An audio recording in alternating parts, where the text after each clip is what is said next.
Hello, I'm O Speaks, also known as O Tatum Speaks. If you're new here, please like, subscribe, share. What's going on, Miss Just J, Uncle L? How you guys doing? Um, Today, hopefully, I don't make too many people mad. I'm going to talk about free speech, and the title of today's live is "How far?" Let's see.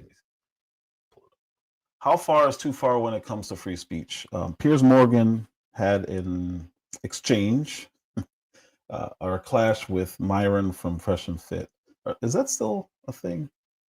I don't know. Anyway, um, and it made me think about how that relates to the USAID stuff and everything that's going on, because that was a massive information campaign in other countries overthrowing governments, and we're funding it. And I don't know if people understand the relation.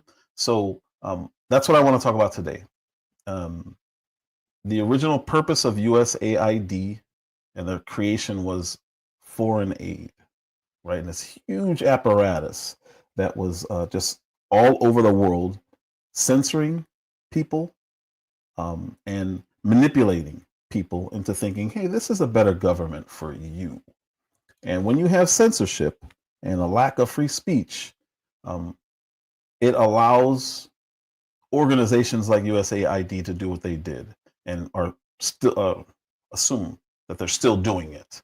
And we're doing it all over the globe to promote our interests or to make money for our politicians. But I want to caution people and understand you may not agree with me on my stances of free speech, but this is what it is. And I don't do these lives. I already dropped the link and pinned it if you have disagreements, and that's fine. I have no issue. I don't like to debate. I like to share what I believe and then understand what other people believe. I have no issues doing that. I just don't like to debate because that becomes more about ego, and that's arguing, and I that's not my thing. Right? I can do it. I used to do it all the time, but I'm at the stage of life where I'm not going to convince you by browbeating you. I would rather have the conversation, understand where you're coming from, give you my ideas, so maybe you consider them, and maybe you know, whatever. We can agree, we can disagree, we can agree to disagree. But again, misinformation, disinformation, that all came under the guise of censorship and getting rid of free speech. You remember the pandemic. You remember our inability to question anything without being deplatformed. You remember if you had questions about a vaccine and voiced it, even on YouTube, it would just get muted. What do they say? They would not deplatform, but they would lower your other people's accessibility to you simply for saying those words, to the point where on here I still lose track and accidentally say COVID, the boogeyman word. What's going on, Vince? How you doing? They'll censor it if you say pandemic, COVID-19, and after this is done, you guys will see at the bottom of my live, you'll see after it processes, it'll say something about, you know, COVID-19 vaccine. It'll give the election results because I may bring up the word Trump, and it's just an algorithm thing. And at the time, X/Twitter was censoring people outright. Tucker Carlson came out with this thing. Once Elon bought X, he gave the information out to certain journalists. I went over this in my last live. This is important stuff. So I wanted to cover free speech because I saw this panel on Piers Morgan Uncensored, and the link is in my description. And Myron was saying, hey, no, I'm an absolutist of free speech. And he was the only one who was like hardcore. The other people on the panel were more about emotion. So I want to go over that. But before I do that, I introduced a guy named Mike Benz to my audience. I don't know if you guys knew who he was or not. And he was on Joe Rogan, and how it relates to the topic today, I wanted to just go over. I wanted to play a little bit of that. I recommend it. If you did not see my last live, you go watch it. Went over the spending. I do have a correction because apparently the $50 million to condoms in Gaza was not true. So I wanted to make sure you guys know that wasn't true. Everything else so far was true, but that one was wrong. Not on me. It just, I repeated something that I probably should have typed into usspending.gov, but I didn't. So I wanted to clarify that. That part was not true. But before that, so I'm going to play Mike Benz. He was on Joe Rogan, just a small part, and then I'm going to get into the free speech thing. Let's do this. Did I say like, subscribe, share? Please do that. Here is it's like what they tell you to do your first day of prison is you go in, you walk up to the meanest, baddest SOB and you punch them right in the mouth. I mean, that's basically what's happened here with the White House's first target being USAID, because USAID opens up the entire world of the blob, the foreign policy establishment, and its weaponization of what are supposed to be foreign-facing Department of Dirty Tricks operations against domestic opponents. And when it all got opened and you started to see the numbers and the different organizations and NGOs that were getting them, was anything surprising to you, or was this all what you expected? No. In fact, I think we're at the tip of the iceberg, and what people are going to see on this is going to completely reorient their mental map of how they think the world works, how they think American power projects into the institutions. And I think the calls for reform are going to get louder and louder as people realize the reality that's been constructed around them is downstream of something that was started very long ago. So he said this is just the beginning. All the theft, fraud that we've been hearing about, he said it's just the beginning. This guy has dedicated his life to this. I think he's going to go over a little bit because I don't play too much of this live, but I think he's going to go over a little bit. Since 2016, he's dedicated his entire life, full work days, to figuring what this is out, or figuring out what this is. Sorry, and it's just interesting listening to, because we're over here saying, "Oh, the swamp, corruption, government's corrupt," and we didn't realize how deep it went until this guy exposed it. This is one of the guys they called a white supremacist, because he used pseudonyms supposedly on some website that, whatever. But this guy's, what he's uncovered, this is his work. This is all him. All him. Elon Musk, I think, stumbled upon some of his ex-posts, decided to go after USAID first, and I think this shows why. Like he said, it's the worst of the worst, but it's not the only one. And I think there's so many people screaming and crying about this that I'm just going to get out the popcorn and watch, because the waste that we've already seen has already got everyone outraged. Him saying that it's the tip of the iceberg means there's so much more, and I need to see this. I really need to see this. When American statecraft, to manage the American empire for the benefit of the American people, began to warp and distort every institution in American life, from the media to now the social media companies, to the unions, to the universities and academics, to the NGOs and think tanks, to the prosecutors, to our conception of terrorism, to our conception of activity in the drug trade, to what we're really doing with public health programs and the medical establishment and what drives that, all the way into poverty relief and you name it. I mean, every institution is instrumentalized by this apparatus, supposedly to help us.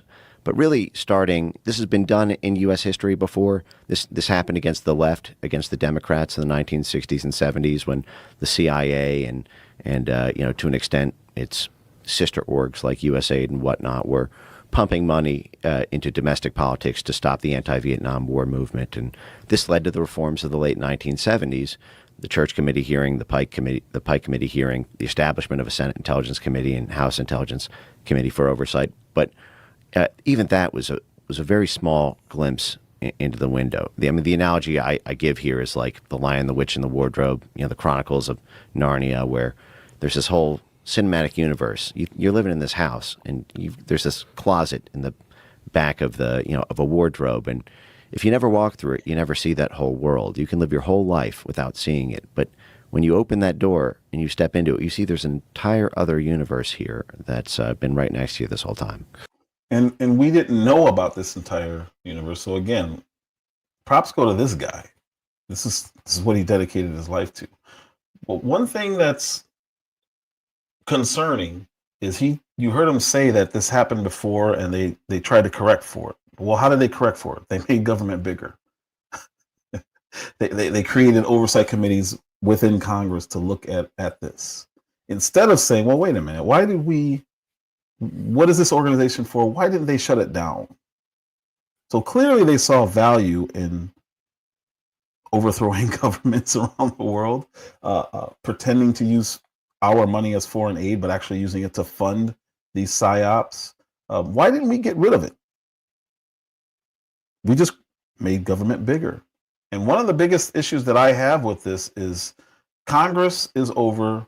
They have the power of the purse. You're going to keep hearing this every day. It's really annoying. And it's true. But in this case, I think the best approach for Trump and Pam Bondi, who's the new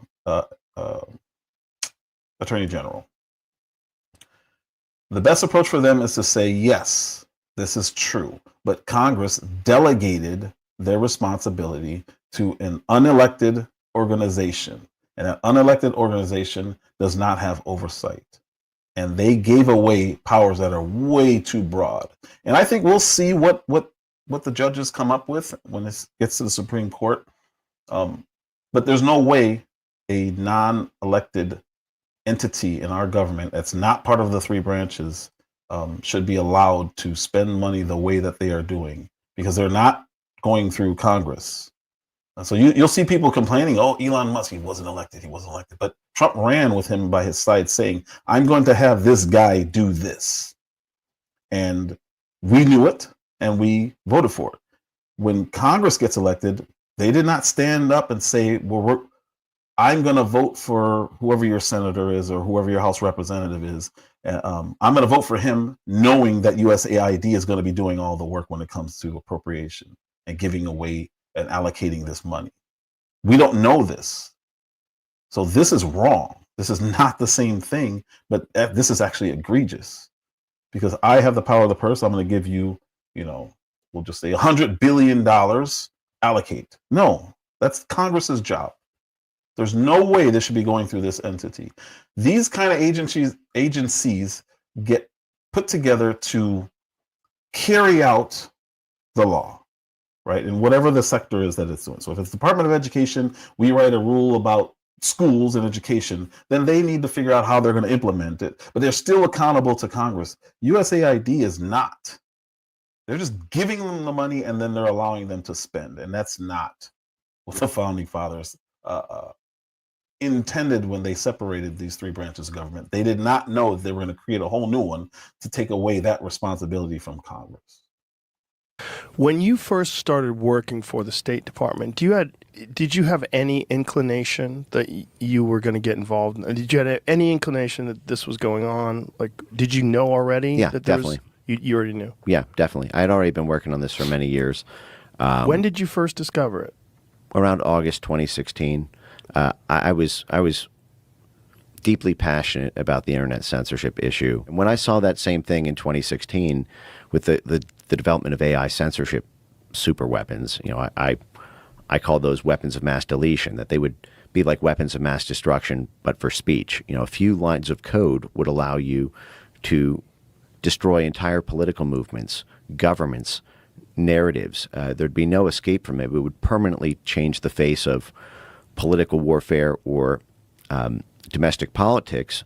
You don't need a standing army of 100,000 censors if you just have one, machine learning, just ingested database, of 900 million tweets that you can ingest and then make this sophisticated narrative network map of all the different keywords and concepts you want to censor. And to me, that was like this free speech version or the censorship version of the atom bomb. So he's talking about the algorithms. So everybody needs an algorithm, right? But he's referring to the fact that these algorithms make decisions based on somebody who programmed them. But if this person who programmed them thinks anyone who does not agree with me, the guy typing up this program, Anyone who disagrees with my perspective is an election denier. Okay, so then now what do you have?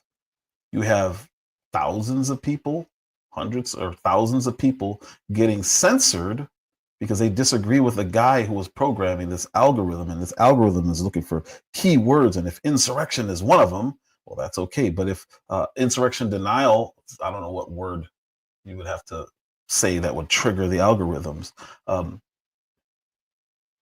You're creating censorship, and there's different types of censorship, right?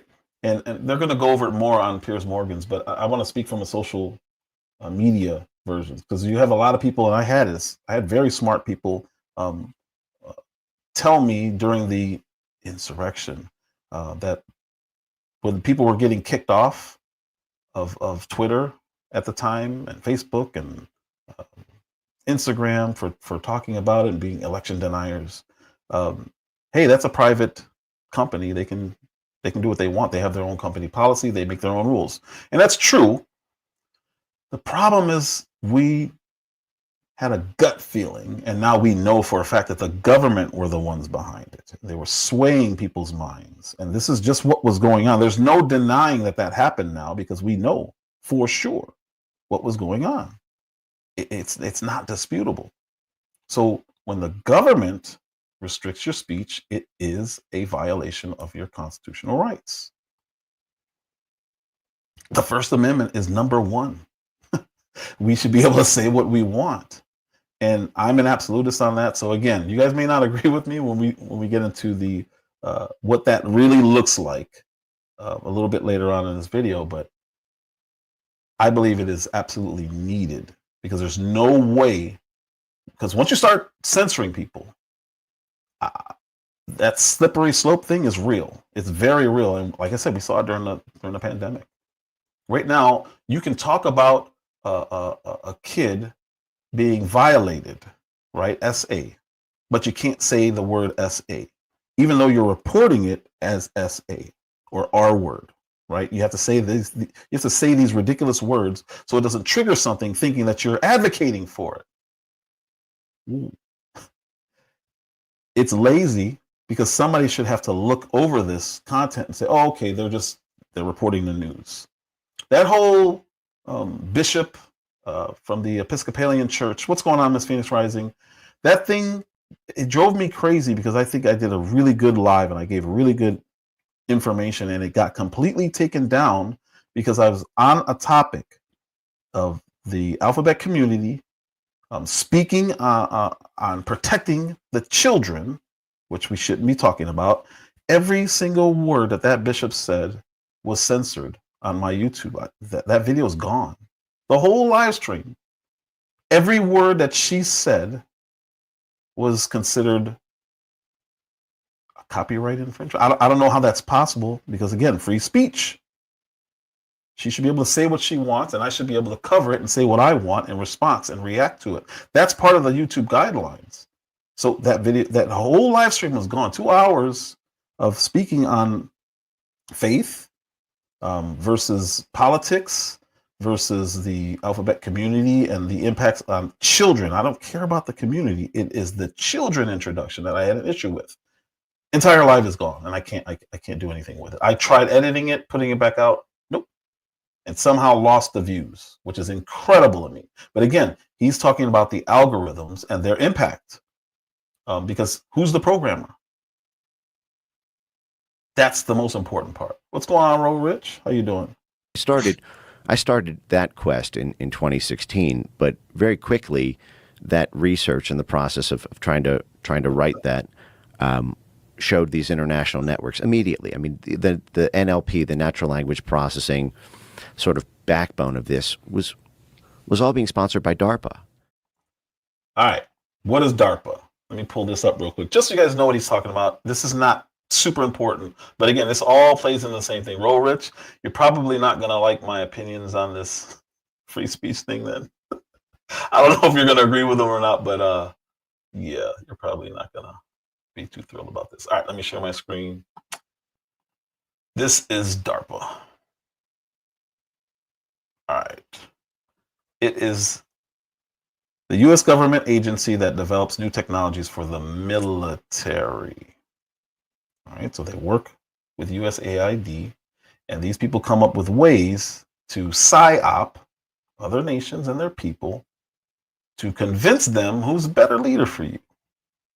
I know you're going to vote, but who's the better leader for you? I think it's this guy here. Why? Because it's in our best interest.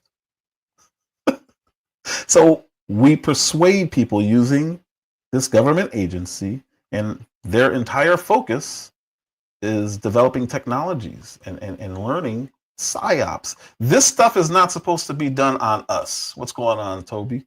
How you doing? Catcher, how you doing? This stuff is not supposed to be done on us. They flipped from the CIA is supposed to be functioning outside of the country. Do whatever you do out there, out of sight, out of mind. But when they started doing it here, that's when we need to be worried about, okay, wait a minute, this censorship, this lack of free speech on our end, muting us on social media, this stuff is not good.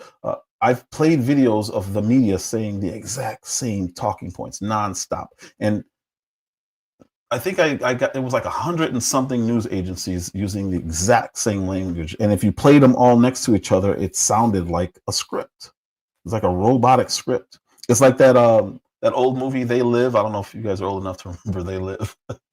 But it was a Roddy Piper movie. What's going on, Mel Dub? It was a Roddy Piper movie, and his eyes were open because he found a pair of sunglasses. When he put them on, you could see you see all this, what do you call it? Subliminal messaging on billboards, and it's underneath the surface. So when you take the glasses off, it's a Coca-Cola ad.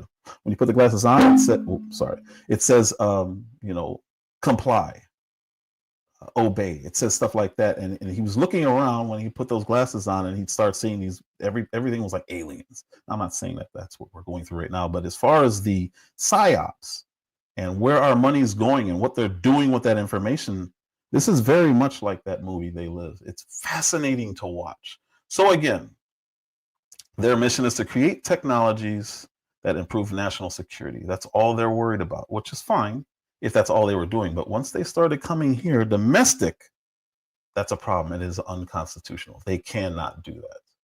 So let's go back. And to be able to monitor the speech of ISIS or extremist or terrorist groups. And when I saw that coming home and being advocated here, I spent my whole day, morning, noon, night, 20 hours a day, basically, chronicling, archiving. That's how I know so many of these characters, is because I feel like I know them better than my own friends and family, having spent so many years watching this all, develop. What did it feel like being one of the only people that was sounding the alarm for essentially 8 years? Like, you get involved in 2016, and no one even, the general public, until you came on this podcast, I don't even think we're aware that this was an issue at all. But even then, things got lost so quickly in the cycle of news. Things just come and go so quickly. Until Doge started unraveling all the spending. Right. And you start seeing things like $200 million allocated to transgender experiments on monkeys. Right. You're like, what the fuck? And again, if you didn't see my last live, I encourage you to go back and watch it, not because I made it, but because I think there's some valuable information in there. Again, the condom story of $50 million turned out to not be true, and I'm not too proud to admit it. I should have looked into it. But what he's talking about, it's not just the waste of money, it's that it's ours and that it was kept from us. And that's a problem. That's a big problem. And it was even worse than that, is being used on us. So the psyops is being used on us. We're paying to be brainwashed with our own money by our government that we elected, but it's an entity that's not elected. They were appointed, and they are kind of like just black ops. And that should never, ever, ever, ever be aimed at us. Like, this is crazy. And that's just a tip of the iceberg. And then the NGOs, and then that map of 50,000 NGOs that was essentially just Democratic propaganda machine that was exposed, that was all just money being funneled in a circular manner. Totally. Again, we've gone over NGOs before. The government gives them grants. But if they're not overseeing the grants, they have no idea where the money's going. So it wasn't being audited. It wasn't being monitored. Congress essentially said, here, you guys deal with this, and gave all this money to USAID to do what they do. And they know what they do behind the scenes. They know what they do. That's why they're going so crazy about this right now. That's why it's such a big deal. You have one side that's saying, wow, we're catching all this waste. You have another side saying, we don't like Elon Musk. Like, what does one have to do with the other? And they're like, well, he's not an elected official. Okay, so neither is USAID. So leave him alone. And they're trying to make it seem like he's taking something from you by saving you money. And they're saying, well, I don't see the money. Okay, well, you don't have to see the money because this is a budgeted thing. So next year, it won't be there. That's where we'll see it. But it's just wild watching who's so against it. The people who claim, you know, we're big pharma, we're against big pharma and all this stuff. Now we're finding out how many millions and millions and millions of dollars they got for their elections and their re-elections. I mean, it's been exhilarating. You know, there's a sort of I understand the weight of history here. We are doing open heart surgery on the body of the American empire, our influence abroad, and it has to be done well. And so, you know, I want to help the American homeland, and so this is a sensitive process. But you know, obviously, it's been a bit surreal seeing the past couple weeks where people are now. I go to my X timeline and I see everyone doing the same exercise that I gave up everything to be doing 8 years ago, going into, you know, because all this stuff is open source. You didn't need to be an inside guy to see this if you knew where to look. These are usaspending.gov. You know, I used to joke is the main difference between, or was, I think, until freedom opened up when Elon acquired X and a few institutional changes began to happen, you know, in the government and with Congress. But, you know, I used to joke that usaspending.gov was the main difference during the height of this censorship, you know, total control era, was the main difference between us and Russia and China, which was that we have this sort of autocratic control over information and institutions by the U.S. government. So do they. The difference is we can go to usaspending.gov and look up how they do it.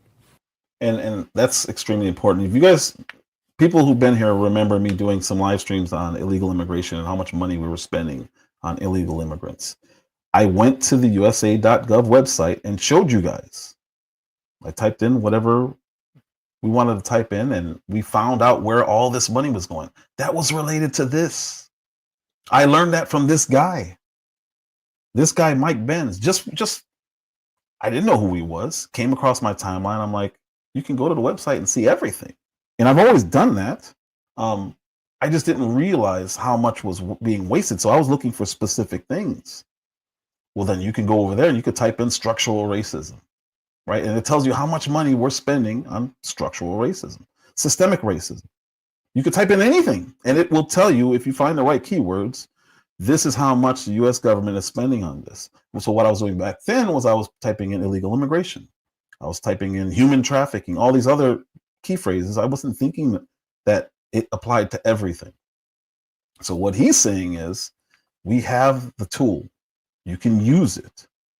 He showed how to use it because I've been using it since before the election. I was using it during the campaign. I'm sure some of you guys remember I was pulling it up. I was like, this is where our money's going. And now this guy who's dedicated his life to this showed enough people that that's where all this information is coming from. And some of it might not be true, like with the Gaza condoms for $50 million, but that's the only one so far that I've seen is not true. And if another one is, I'll let you guys know.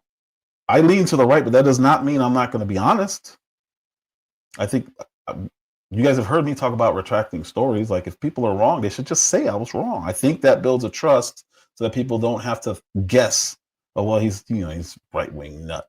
This is what he believes. This is a left-wing quack. That's what they believe. No, we should still be giving good information and saying why we say what we say.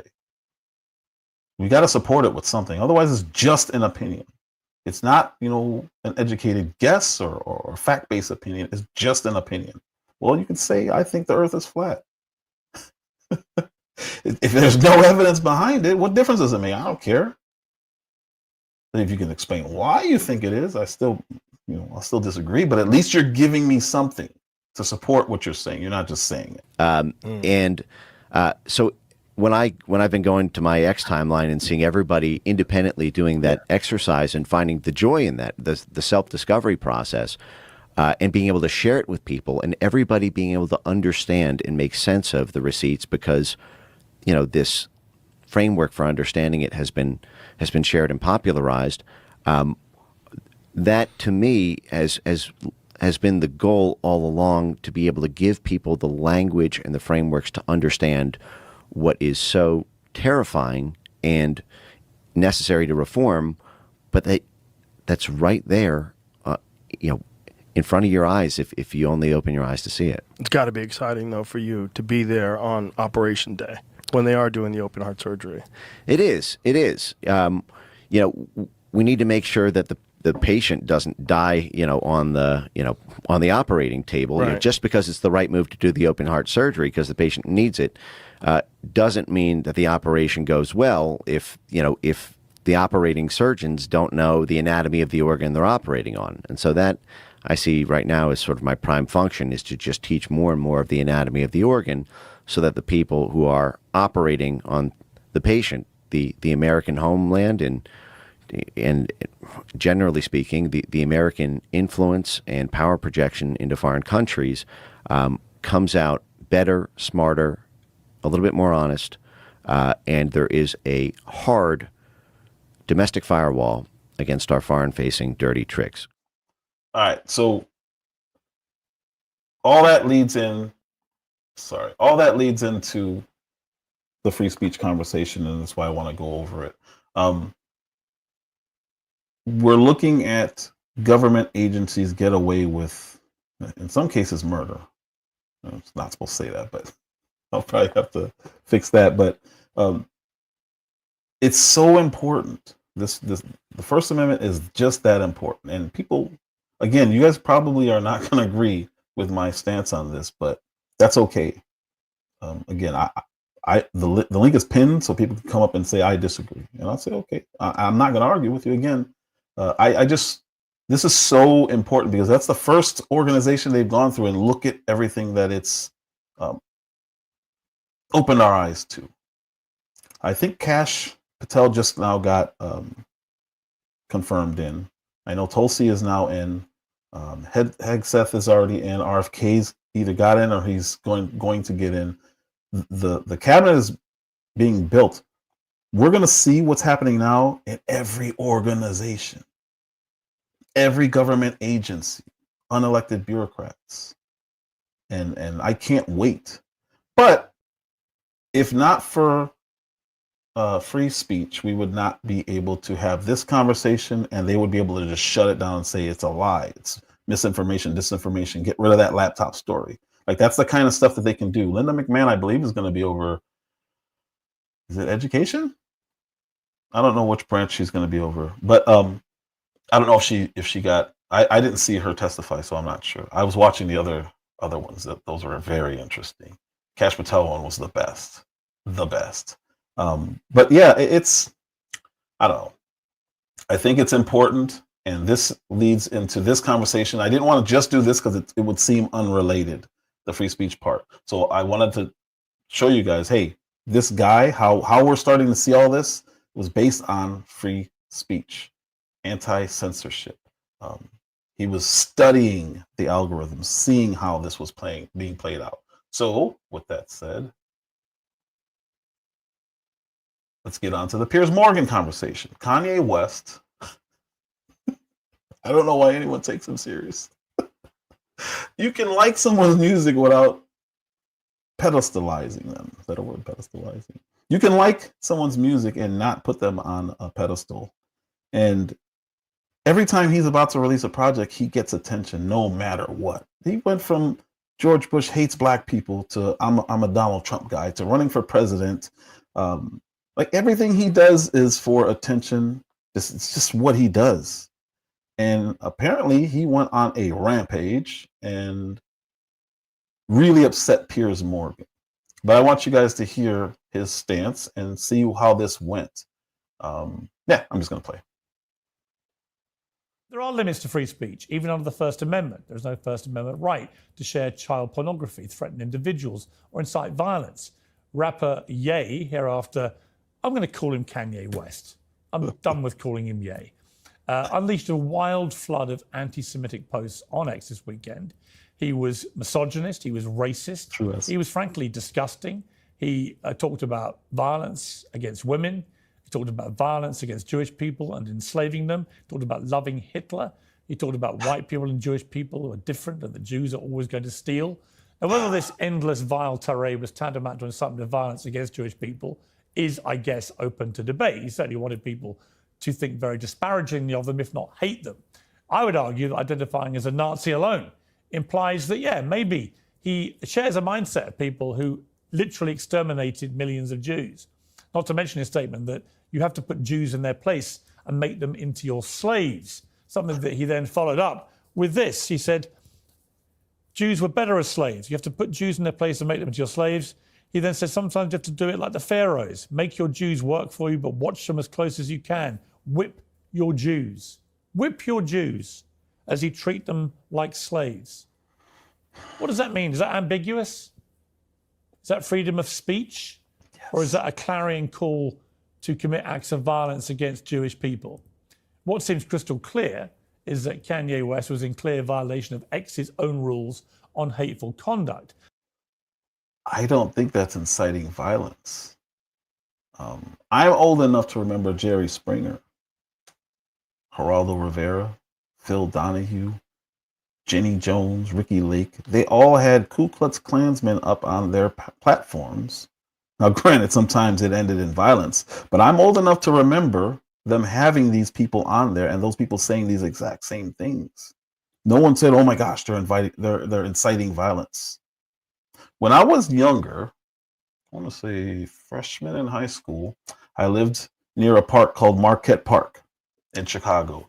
And the Ku Klux Klan did a rally and they walked straight down our block, right in front of us, straight down our street like it was nothing. And they were escorted by the police. You know what they were saying? The worst of the worst, way worse than what Kanye West said that Piers is so outraged about. And they would look at you and say it. So what do? You either go out there and argue with them or you just stay in the house. They have the right to say the most disgusting things. And unless they're saying, let's go do this, I don't see it as incitement. That's my opinion. They said everything, where we should go back to, what trees we should be hung on. That's not an incitement. That is disgusting thoughts being verbalized. And we can't, okay, I won't say we can't. We should not allow that kind of thing to get us to say, shut them up. Because once you do that, you can become an election denier just by saying, I don't think Trump lost. And now you are in this category. But worse than that, you can have people call you Hitler and equate you to what Kanye West is saying. Just because you disagree. You know what? I think we probably want to pull away from this whole Israeli-Palestinian conflict. It's got nothing to do with us. Okay, now you're anti-Semitic. And you get labeled, and once you get labeled, you're screwed. But if we open up speech and allow people to say what they want, no matter how disgusting, I think that is a much, much, much, much, much safer way in this country to not be put in a label, be censored, and end up in a Alex Jones territory. If somebody's, I have people in my family who are racist toward white people. I don't want them locked up because they say stupid things or because they text me something stupid. I don't care. I really don't.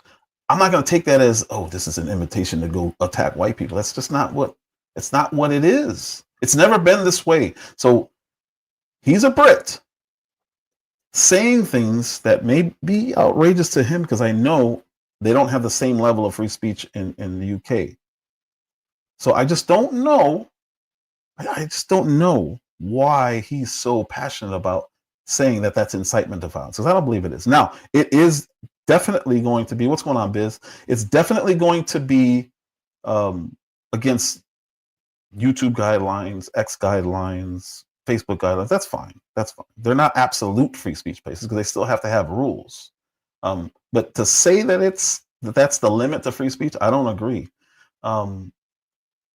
So Mel said, so to challenge you as devil's advocate, what about the teacher and the social media advocating for transgender reading? And again, different professions, they have different guidelines for how you behave outside. So police, they shouldn't, especially if they're in uniform, they shouldn't be advocating for anything in their police car, saying things, whether it's on the right wing or the left wing. I don't think they should be doing that. And I'm not sure they can. I'm pretty sure that's against their company guidelines.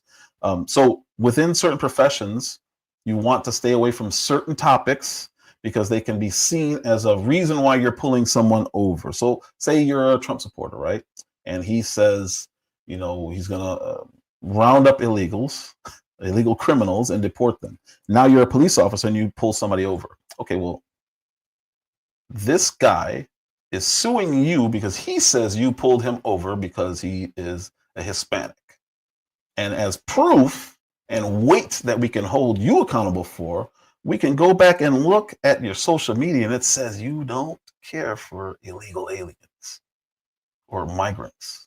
So now it could sway and it could cause problems with work. So if you look at that kind of profession,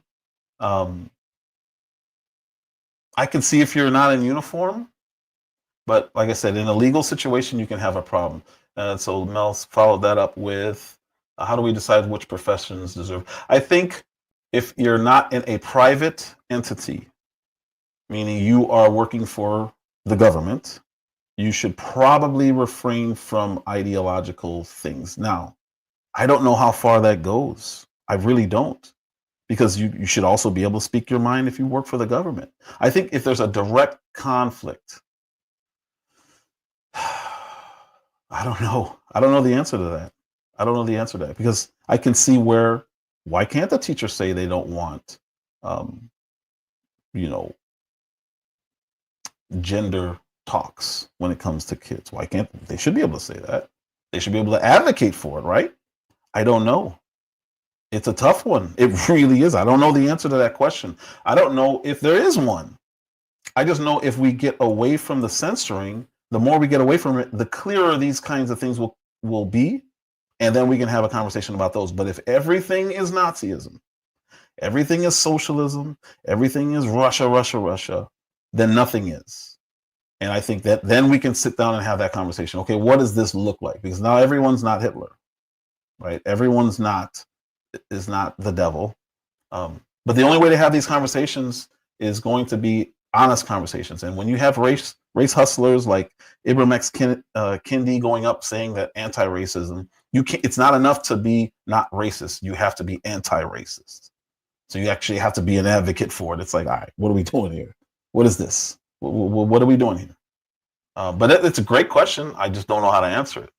And if you have any ideas, I would love to hear them because you're in one of those professions where you have to be kind of careful about what you speak up for and what you don't, because you lose your job, because it does impact your ability to seem impartial at work, right?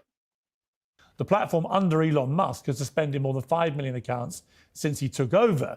It censored Kanye's account yesterday as not suitable for work when he posted legal pornography. And Musk has previously banned Kanye West entirely for posting a swastika interlaced with the Star of David, which he said was an incitement to violence. So why was Kanye allowed to spend the whole weekend unloading shocking abuse on Jewish people before apparently leaving voluntarily? And more broadly, just what the hell is going on with this idiot? But the wider debate that I think you and I were having was about freedom of speech and where that begins and ends. I don't want to put words in your mouth, but you seem to be suggesting that you don't think there is an end. In other words, you can say absolutely anything you want, to which I would say, well, I don't think you should be able to say to 32 million people on a platform that you want to make Jewish people your slaves and whip them. Do you? Well, I think the thing is, when Elon took over X, he wanted to mirror it with the First Amendment. And the First Amendment allows a broad range of speech to be allowed. And the reality is, if we don't have free speech, we don't have a democracy. And that's literally from Elon Musk himself. Now, if we want to talk about unequal punishment on X, based on some people saying this and getting punished and people saying this and not getting punished, that's a whole other conversation. But I think if you're going to mirror the First Amendment with Twitter, then you need to allow that speech in. Right, but look, on the first point about X's rules, he clearly transgressed pretty much every rule they have. I think that's unarguable. So it's for Elon to explain why, in the end, he was only censored, which he was, because he posted legal pornography. It seems to me extraordinary that legal pornography is deemed to be more offensive and more worthy of censorship than saying that you should make Jews your slaves and whip them. So let me bring in on that, Zuby. You and I have debated free speech many times, but on that specific point, I mean, do you view the publication of legal pornography on X as better or worse than what he said about making Jews slaves and whipping them? If I'm being honest, I think it's all bad. I don't think that hardcore pornography should be on X. If I'm being honest, it's not on any other social media platform, and a big reason for that is because kids use these platforms. And if you've got that many followers and you start posting pornography, then naturally you're going to get some minors seeing it. And so that in itself is a problem. When it comes to inciting violence or calling for violence, I think it's fair to say that he did cross that line. I mean, if you're saying to whip a certain race or ethnic group of people, whether he's pretending, and you've got the wider context of everything he's been saying beyond that, you'd have to go through it post by post. I think a lot of them, vast majority of them, I'm not a fan of. I would condemn what he's saying, but I would support his right to free speech. But when it comes up to the point of calling for violence, which he did in that specific one that you brought up, then yeah, that's a clear violation. I don't run X. I'm not Elon. I'm not a moderator, so I'm not in charge of that. I'm a very staunch advocate for freedom of speech. Yeah. But yeah, there is a line. So the line is, I don't know if that's a call for violence. Like I said, those KKK people who went down our street that were being escorted by police on horses down our street, they were saying, hang N-words, hard R N-words, right? I don't think that's an incitement to violence. I think if you say, I don't even think if you say, I think we should, I don't think that's an incitement to violence. Maybe it's just me.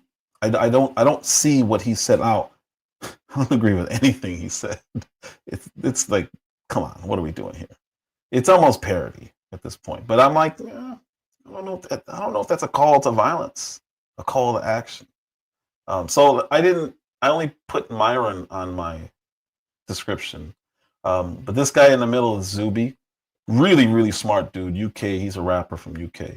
The scumbag in the gray suit with the blue tie, his name is Rabbi Shmuley. He's one of those people who everyone is anti-Semitic. Everyone, no matter what. If you disagree with him, you're an anti-Semite. You hate Jews. And he's disgusting. He went back and forth with Candace Owens, and like her or not, but she destroyed him in a debate on this program. I've been watching this a lot lately. And what his response to that was to make sex toys out of her and put them on his website and sell them with her likeness on them. First of all, you're a rabbi. He and his daughter have a sex store. I don't know if it's just in Jerusalem. I don't know if it's online or both, but you're a rabbi. And when he speaks about morality, it's like, all right, what are we doing? And then the last one is Choke No Joke. I don't know why he's there. I don't really watch his content. I've seen a couple things, and it's okay. That's not my lane. So I wanted to introduce those people. G Will, what's going on, G Will? Let's see. Hey man, how you doing? Hold on, let me unmute. Oh, I'm unmuted. Yes, sir. Can you hear me? Yes. What do you think? No, I'm gonna put it like this. I don't care what Kanye says. I'm the person that tell me who you are and I'll deal with you accordingly, right? Mm-hmm. So I believe that you can say what you want, believe what you want. Now, in the where you were explaining about like schools and police and things like that, when you do have a government job, because your job is dealing with everybody, right? You have to deal with everybody. You have to treat everybody the same. You're supposed to. That's your job. I think that if you do have those opinions, you should be able to separate them from your job, what you do at your job.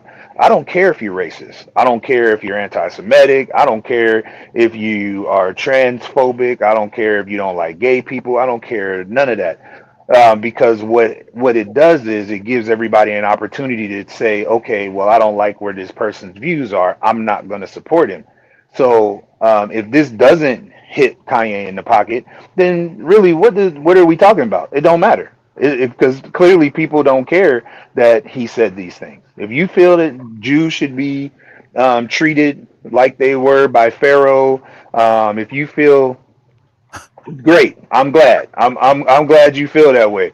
But Jewish people should then be like, well, shoot, I used to like Kanye. I'm not going to support him. But if you choose to support him, it's your right to choose to support him as well. So I don't give a crap what Kanye got to say. And Piers Morgan is the most sensitive dude in media. Like, everything offends him. And, he has a show about being offended. That's his show. His show should be called I'm Offended. And Rabbi Smuley, come on, man. What's funny about it is Myron made the point, dude, your show's called Uncensored. Right. You're calling for censorship. Calling for censorship, right. Yeah. But I don't know I think somebody who handled this perfectly is Dana White. I don't know if whoever in here follows UFC, but there's a fighter named Bryce Mitchell, and said some. Yeah. He said Hitler was a good guy. Like, he said some full-on anti-Semite stuff, but he didn't get censured or fined or anything like that. Dana White just called him an idiot on international TV in front of the world and moved on from that. He said he's dumb. I wonder if I could find which is Dana White's right with his free speech to say so. Here it is. Let me see if this happened a couple of weeks ago. Let me see if I can pull it up. Yeah. I love Mel playing devil's advocate. Mel's like, hey, that's good. I mean, it's important. Yeah, I love it. Yeah, it's important. That's why I'm very curious as to what people think on this. What's going on, Taryn? I'm looking for the video. Let's see it. I had a lady. So growing up, back when we were kids, racism was a lot more.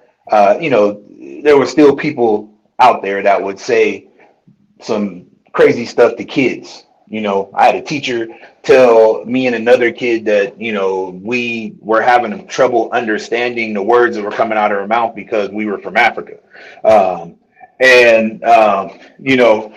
Everybody told me, oh man, you should be offended. And I was like, if that's how she feels, that's how she feels. She having trouble understanding the words coming out my mouth because she's an old, bitter white lady. But I'm gonna keep it pushing. My mom didn't take it that way because my mom grew up in, that era where, white people would spit at them.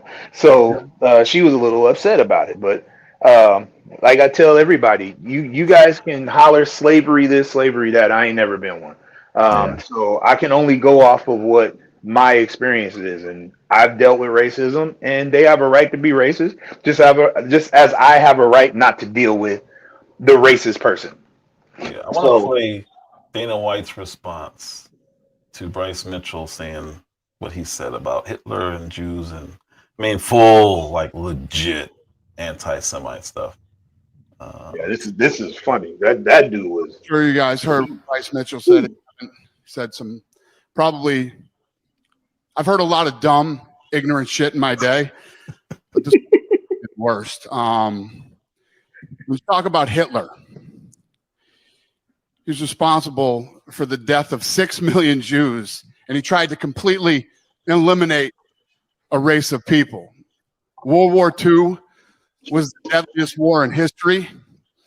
15 million military deaths, 45 million civilians, and 25 million soldiers were killed in World War II. Second of all, Hitler is one of the most disgusting and evil human beings to ever walk the face of the earth. And anyone that even tries to take an opposing position is a moron. That's the problem with the internet and social media. You provide a platform for a lot of dumb, ignorant people. We've obviously reached out to Bryce, and when we read what he said and let him know how we feel about it, I don't even, we're beyond disgusted. So for those of you that don't know what's going on, good, you're lucky.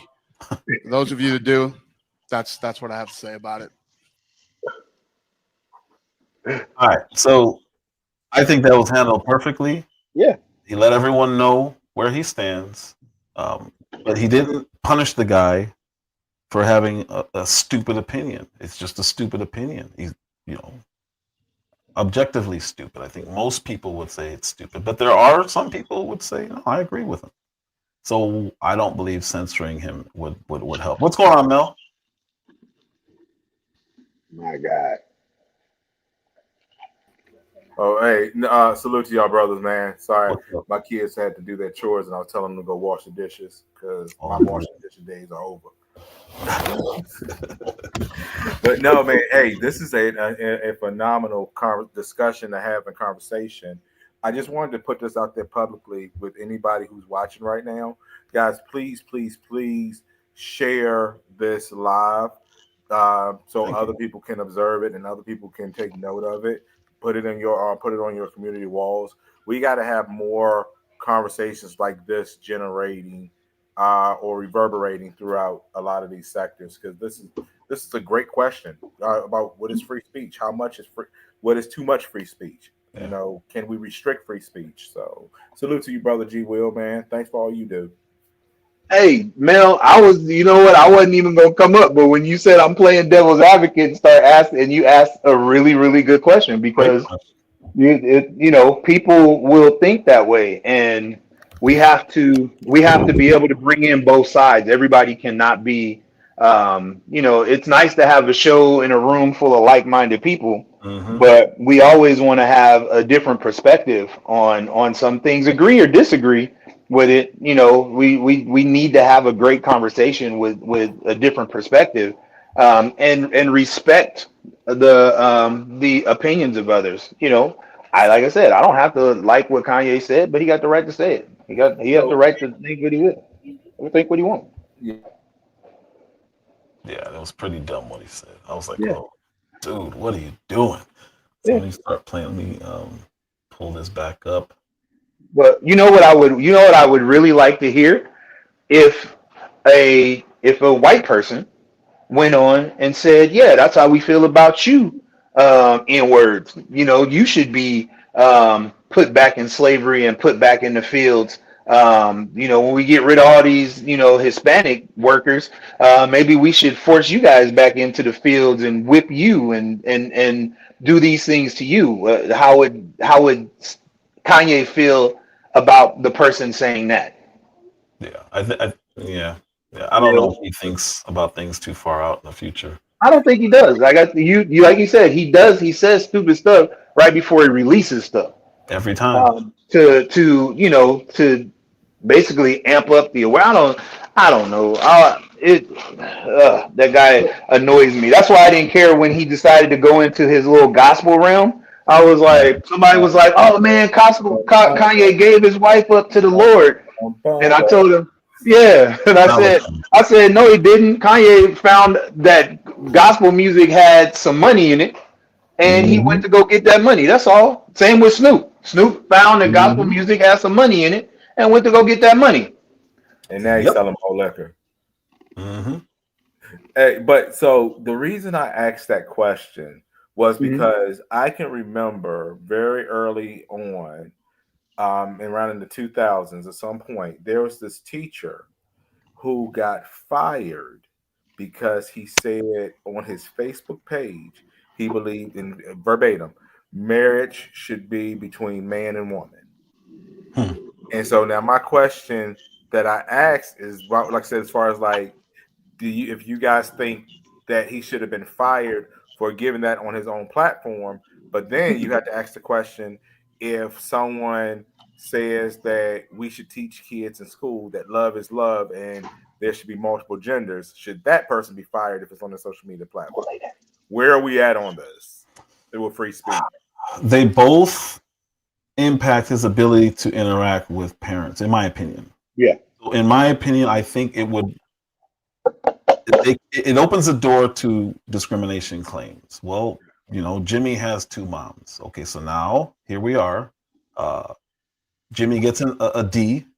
Mom comes in and says it's because he's against the relationship. If it came to that, and I don't know, man. That's the best answer I can give as to why. But is that fair? Is that a violation of that person's free speech, though? I know y'all guys don't know the answer to it. It's just like that's something we have. Because think about the Walmart cashier. What if the Walmart cashier puts something on their social media post, and it's somebody who they, I guess, discriminated against comes to their line, and that they have a conflict or problem with that person, then that person finds their social media post. Should that Walmart cashier then be fired? If it had that moment. So I'm going to answer this the best way I can, because it is a difficult question to answer. So when I worked for Bank of America, right? So they're Bank of America. I'm working as a customer relationship manager for them. My job is to work with the public and try to save people from losing their homes. That was my job. So my social media page, Bank of America, when they first came in, because I started with Countrywide and they bought Countrywide. When Bank of America first came in, they said, hey, your social media page and what you post on it will be one of the quickest ways that we will have to get rid of you, because if one of our customers sees comes across your social media page, they will then misconstrue your values with our values. And for the job you have, if you are working with the public and the public sees that you don't like black people, or you don't like this person, or you don't like this type of person, they're going to feel that when they get on a phone call with you and if your job is to save their home, the reason why you can't save their home is because they're gay, or because they're black, or because they're this. And that ultimately falls on us. So the company told us to watch our social media pages just for that reason, because they didn't want the public misconstruing my personal opinion with the job that I had to do, no matter how I felt about it, right? Do I agree with it? Probably not, but I understood where the company was coming from when they had to take disciplinary actions on people because they weren't watching their social media pages. And because it's a private company, I think they have grounds. I don't know, but maybe because you agreed to it in order to work here, this is the condition. I think that's where it separates from the other examples that we had. Couldn't you sue something? But like, let's say Gw, that happened to you at Bank of America. Couldn't you sue them for a violation of your rights? Because if it had nothing to do with company time, and if you didn't have like the company image or the company logo, if anybody's on social media, I definitely encourage you guys. I tell people, don't put the business on there. If you want to have opinions and you want to express opinions, one of the safe things you do is don't put your company logo on there, don't wear company attire. So I'm 100% with you. I put so my employment says Get Money Inc. on my social media. That's where if I put employment on, it says Get Money Inc. You're not going to connect me with anybody but Get Money Inc. I put my old job on there. But wait, Mel had another question. I'm sorry, because I cut him off while he was saying something. I'll say the question was, but that's a violation of your First Amendment right, particularly if it has nothing to do, if it has no bearing on, if you didn't do it during your job hours, if you weren't on your social media during your work hours, saying what you were saying, and if you weren't promoting or marketing yourself as a member of that company. I would argue that would be grounds of a discrimination suit. What do you I understand what you're saying. Now, where I would come back to that is, say that I'm friends with somebody on my social media page that I work with, and I put that information on there, right? Because we work with a whole diverse group, right? Now, somebody that I work with sees what I posted on my social media page, and they divert someone that we work with that doesn't hold those same values. So, say if I put something anti-gay on my social media page, right? And somebody I work with is gay. And now this person that I've been face to face with every day now sees that I've said something on my social media and it causes a problem at the workplace. Now Bank of America has to deal with that problem. Even though free speech is there, now they have another whole problem in the workplace of now I'm being my people are saying that I'm anti-gay, and now these gay people are coming at me in a crazy manner. Now, so there, that's another way that they're like, well, we're trying to keep problems down in the workplace as well. So I believe me, I understand where you're coming from, but I'm trying to understand where the company is coming from as well. Well, I want to respond to Roll Rich because he brings up an interesting point on this. And like guys, this is what we mean about adult conversations that are meant to enrich the minds. So Roll Rich says that the First Amendment is created so the government will not infringe on your freedom. Now, when the Civil Rights Act of 1964 was passed, though, it included discrimination in public places. So, and it included discrimination on employment. So I wonder, because the Civil Rights Act of 1964 was enacted, if you prove that your rights were violated in a private company, because it wasn't just public companies, it was also private companies, can you prove, do you have grounds for discrimination? Odom speaks, his brain's moving on this one, so I'm gonna let you go ahead. No, I'm thinking, because it is a private company and you agree to work, you don't have to work for this private company. I think that's where the company would get off. But if you're working there and you say something that could potentially come back to work, I don't know if It's weird. It's a very, very weird situation when it comes to free speech, because like I said, I understand I have a right to feel and say what I want to say, right? But should I say it in the context of me working for a company with diverse people, that my words can come back and now cause a problem in the company? Because conduct detrimental to the company matters. So does free speech fall in to protecting you when it's conduct detrimental to the company you work for? But to Richard's point, it is a government. It is to protect us from the government infringing upon our speech. What's going on? I'll bring them up right now. So it is to stop government from infringing on our rights. But I have seen, like even in the Colin Kaepernick case, they said that the NFL violated his First Amendment, his rights to speech. That was a part of his settlement. What's going on, Roll Rich? Well, salute to you, Roll Rich. But I want to say this. I want to say this real quick to dang, I just forgot, because there was an important point to that about the private entity. Oh yeah. So what about someone who, if it's what G Will said, what if it is detrimental to the company if your hair is braided, and they say, well, you have to be a marketing ambassador for the program, so you have to cut your hair. Isn't that discrimination? And I've seen people sue folks over hair, like even in schools where kids had to cut their hair or something like that. People they cut kids' dreads off. I'm like, oh, but that's his freedom of expression. That's your bodily autonomy. But if it's I mean,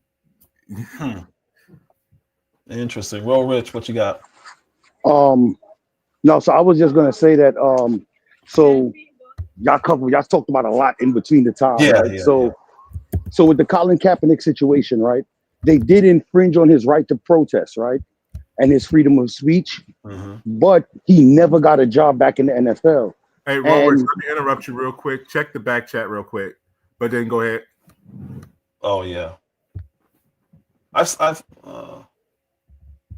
You good with that? sure, yeah. Okay, cool. All right. Thank you, Mel. With the Colin Kaepernick situation, I don't think they found the NFL wrong in that situation because he never got a job back in the NFL, and they didn't really, because this happened to him in his prime. You know what I'm saying? So, like, yes, a individual can pursue a private entity for their rights being violated, but the rights weren't created in that aspect. It's a tool to keep the government from violating us. You know what I'm saying? So I agree.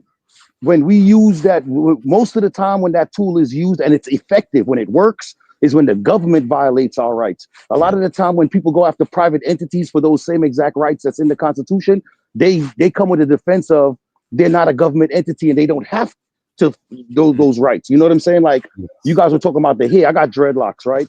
And like to be in the military or to be a cop a while ago, I don't know if they changed it because the religious rights thing. Having dreads is a religious thing. You know, Rastafarians wear dreadlocks. It's a part of their religion. So now they got these new religious rights where they allow people to have their hair and stuff. But I remember they would cut it right off. They didn't care about your freedom to religion because like it's a private company and you have a choice. You can choose to work with us or you can go somewhere where they will allow you to have your hair and allow you to say whatever you want. You know what I'm saying? And that's the like second what Ottoman Speaks was saying is that it's a private company and it's a choice that we're making. That we still have the choice. But yeah, brother. But that's where that in the Constitution when they create the First Amendment, that's when the 64 Civil Rights Act or this I think it is Civil Rights Act 1964 where they talk about you can't discriminate against people based on sex, religion, put in whatever you want now. That's the challenge now because a lot of people are suing private entities based on civil rights violations. And I've seen some people win suits against private companies. So that's a challenge. Sorry, I thought you were done. No, you are. So I listened to a podcast. It's called Reasonable Doubt. And Mark Geragos is the attorney on the podcast. And he's still actively on retainer by Colin Kaepernick. He said part of the settlement, and it was massive, was that the NFL violated his civil rights and they paid him handsomely. Enough, he said it was enough that he doesn't think Colin Kaepernick could have made the amount of money had he kept playing in the NFL. That's how much money he made off of that. And Geragos couldn't even share how much he made off of it because it would, if you just look at his percentages and his fees, you'd be able to figure out how much Kaepernick made. So they're never going to be able to speak to that again. To your point, though, the NFL did not have to rehire him. And I think that's because they settled, and that was probably part of the settlement. We don't have to take him back, but we will pay you, whatever it was, $100 million, whatever the amount was.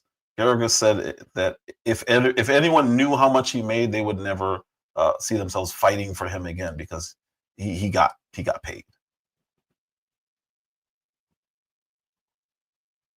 And it was a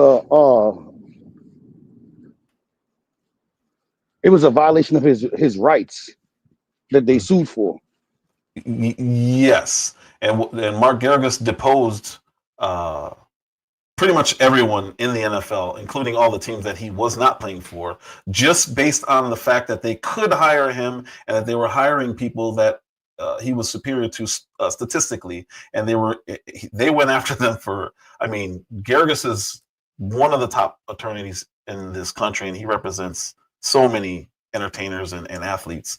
But he said, I'm going to depose everyone, and he literally deposed everyone. And like I said, he deposed every team with a player with a starting quarterback that had lesser statistics than Kaepernick did, and he deposed them. And it came out that they were freezing him out, and that they were violating his civil rights, his right to free speech, based on the fact that his protest, which is protected, caused him to lose his job, and that was it. and they settled. They settled fast. That didn't last long. And once he said, I think he named one of the coaches, and he said, as soon as I cross-examine, I can't remember which coach I'm trying. As soon as I cross-examine, we'll just say Mel Dub. That was it. They immediately came back to the table with an offer. So that was a free speech issue. I got to look into it because, I watch a lot of amendment stuff, a lot of like cop watches and the armed fishermen and stuff like that. And I watch a lot of audit and stuff like that because they actually break down the law of what's actually happening. You know what I'm saying? These other guys that do the audits, they have a rough understanding of the law, but you get the actual case law when the audit reviews their work. You know what I'm saying? And I see the tools really work when people use it against the institution, the government. You know what I'm saying? I've never seen it work against private corporations. But if Colin Kaepernick, that would set a precedent because, case law is created from the cases. As the cases occur, the case law changes. So that's a big win for the small guy against the corporations. But there was no settlement. I mean, there was a settlement. There was no verdict. So it doesn't change anything. You're right. Because they didn't go to trial. They settled. Yeah. Correct. So it's like, I got you. Yeah. So it would not change the case law actually. Correct. Because that's what's wrong, I think, with courts, right? Is that once there's a settlement, then it's like the party admitting to being wrong. Like the NFL, once they say, I'm going to give you something, it's like admitting to being wrong. Kind of. So what happens is you can settle with somebody to avoid having to admit you're wrong and just make it go away. And that's essentially what they did. I can send you, if you put your IG or something in the back chat, I can send you the actual podcast where Garrigus spoke about this specifically. And again, he's the attorney on that in that whole thing. I'll find it because it was a while back, but I remember specifically listening to it because I was like, no, there's no way that's a free speech. It's a private company. And when he said it, I'm like, there's no way. And then that was it. That's what did it. I was like, wow. But it changed my whole perspective on the private company thing because I always felt the exact same way you do. But remember, like I told you guys, I saw smaller cases where private companies were held liable.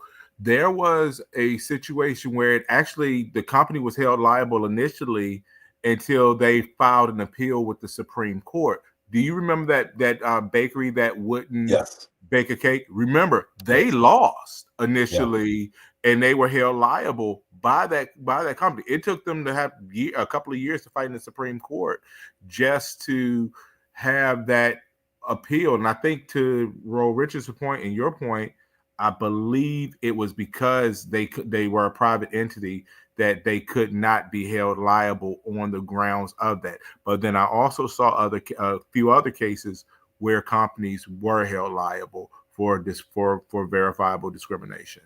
Yeah, and so with the cake, I think the difference was they didn't outright come out and say anything. They just refused to make a cake. That was a setup from the beginning. Those people went in trying to force them to make a cake, and it went against their religious. So I think it became their freedom of speech was being violated, not the person suing them.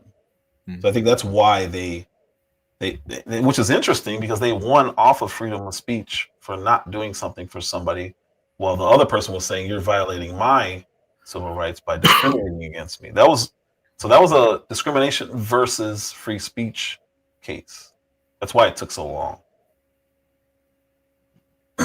Yeah, and on a side note about Kaepernick, another reason he didn't get a second chance because his girlfriend wouldn't keep her damn mouth closed. Oh man, she still won't keep her mouth closed. She still won't keep her mouth closed. Yeah, she messed him up bad. Yeah, because the Ravens was gonna give him an option. Yep, Ray Lewis had already set all that up for the man to get a job. And then this dumb chick put that Django picture with Ray Lewis and the Ravens owner. Oh my God. Yeah, that was Yeah. so dumb. I'm like, what is she doing? And I didn't care for him. I didn't really care. I know, G. Will, you're a Niners fan, so you had a more vested interest in it. But I didn't agree with him, so I didn't like any of it. But yeah, it's she. Oof, that chick was. Well, you know me at the time. I didn't. You know, if somebody want to kneel, let them kneel. That's how I feel. If they feel like this kneeling, if you saying this is a true free country, he could have been doing a whole lot of other stuff to disrupt the national anthem. All the man did was kneel. He said some stuff that was disagreeable to people, but again, he had the right to say it. That was his perspective out the eyes of other people because he was raised by white people and he didn't deal with none of that. But you know, that was his perspective, and you know, if that's what he wanted to do, that's what he wanted to do. So I didn't have a problem with anything. I didn't even have a problem with the Niners releasing him because at the end of the day, they got a right to release who they feel like releasing. This is their job, is their business. They can pay who they want to pay, and they can release who they want to pay. Release who they want to release. So it cost them a lot of money, though. Yeah, the whole NFL wasn't just them.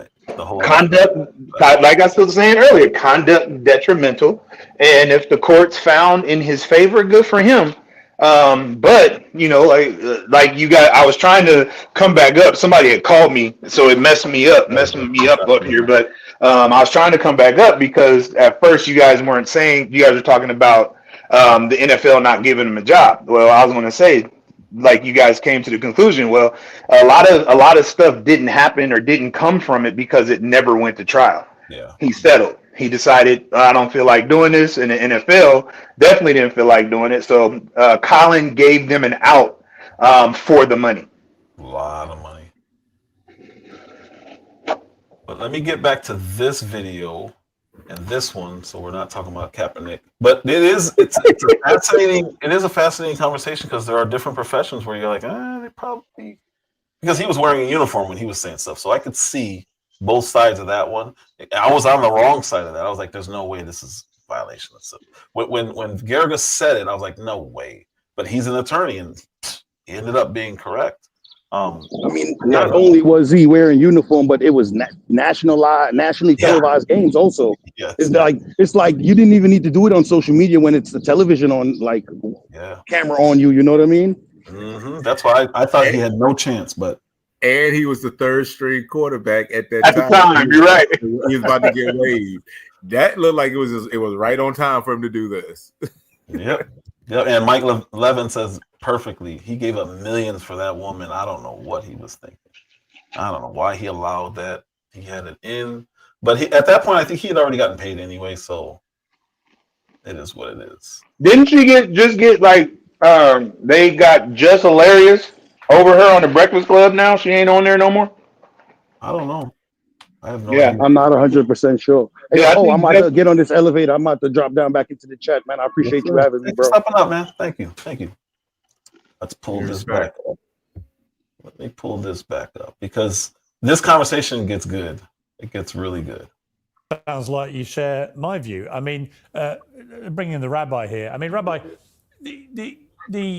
if I was Jewish, I'm not. I'm an Irish Catholic. If I was Jewish, I'd have been utterly sickened by the constant tirade of blatantly anti-Semitic garbage that was being spewed by Kanye West. How are you feeling? First of all, you're an honorary Jew because you've really supported Israel through this war, and we're grateful, Piers. Tolerating the intolerable is the liberalism of fools. You can speak about being a free speech absolutist, but there must be three exceptions: incitement to violence, commission of violence, and admission of violence. What's missing from this discussion is not that Kanye said that Jews should be whipped. It's that Kanye said that he has beaten women, and he said that women should be slapped, and his wife is in an abusive relationship, and Bianca Sensori's family, who live in Melbourne, Australia, have done nothing to rescue her.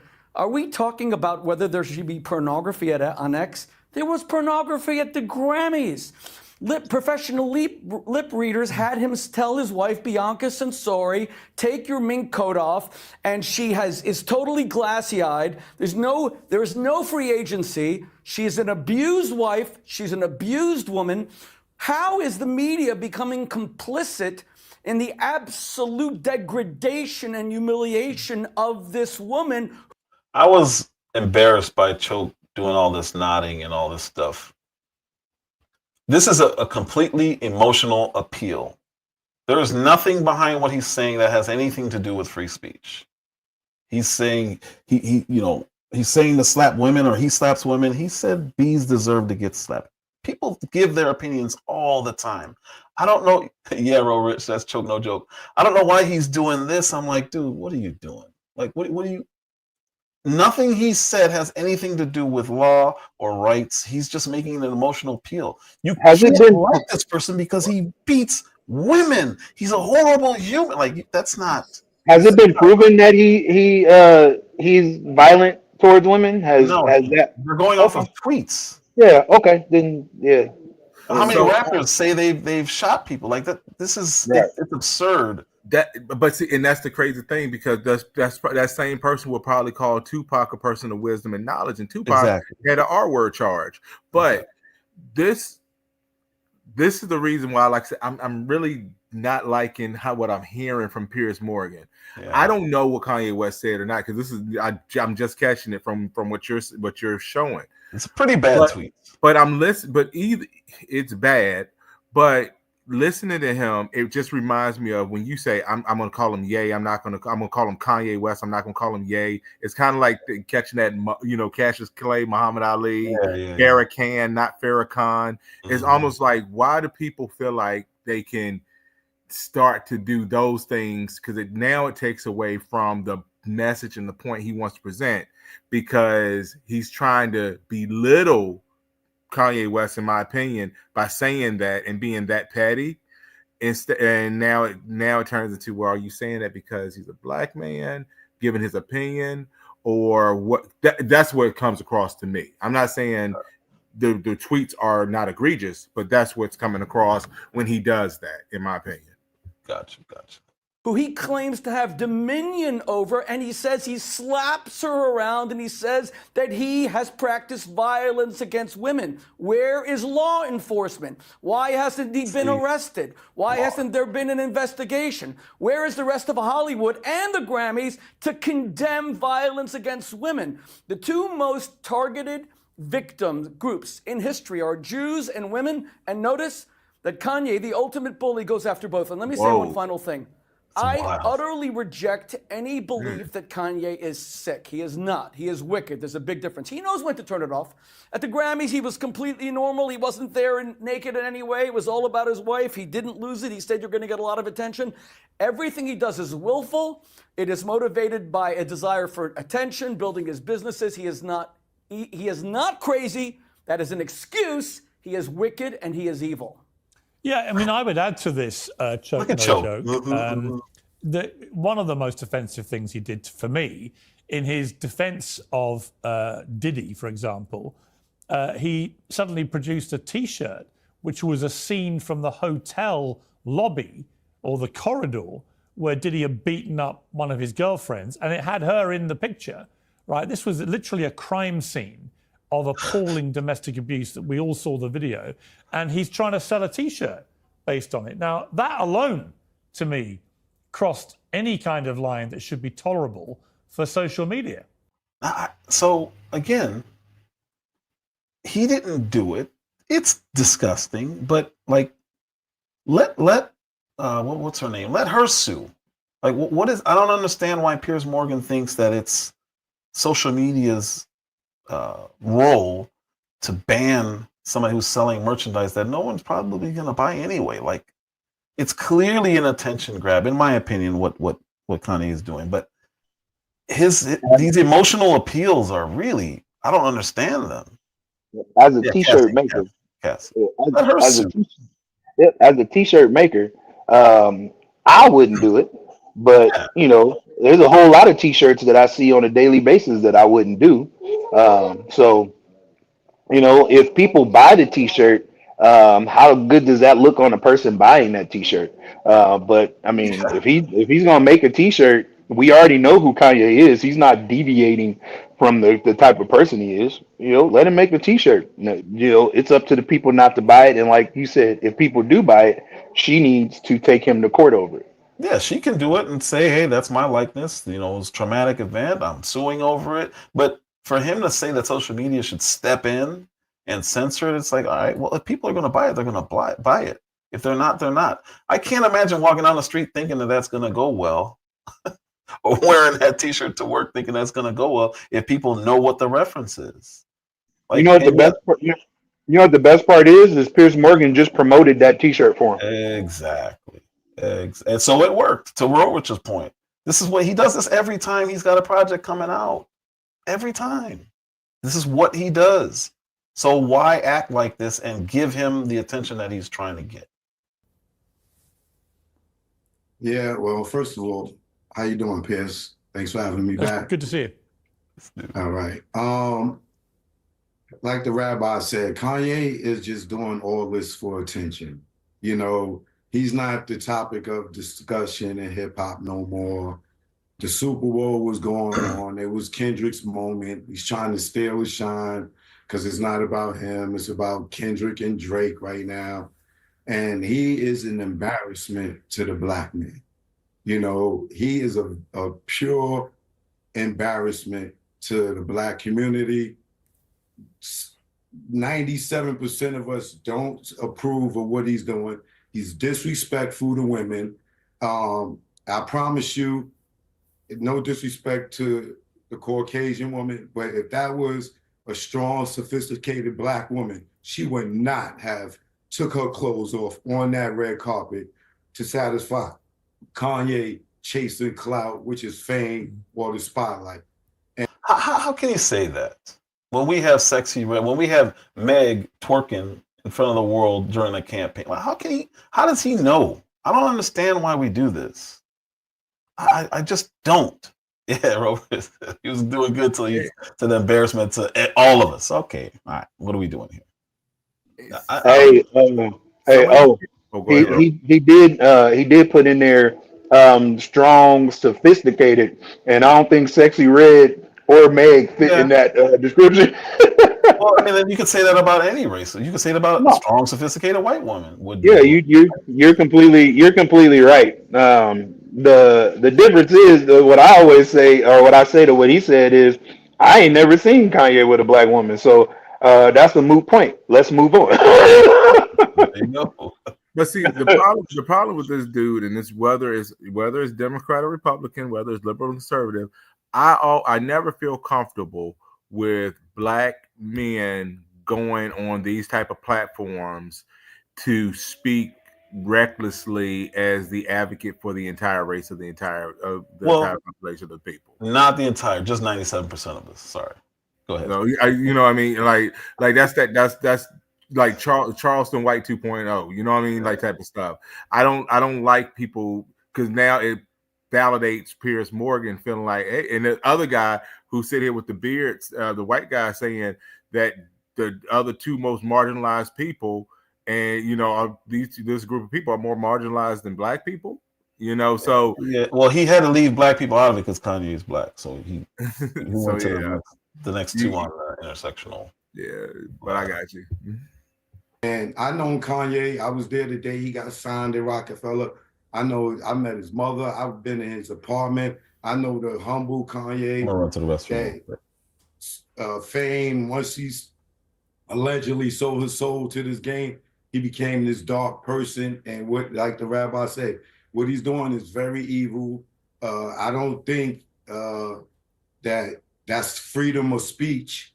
What he's doing, that can incite a riot, that can incite a hate attack on the Jewish community, and all he's doing it for is attention. There's nothing wrong with him.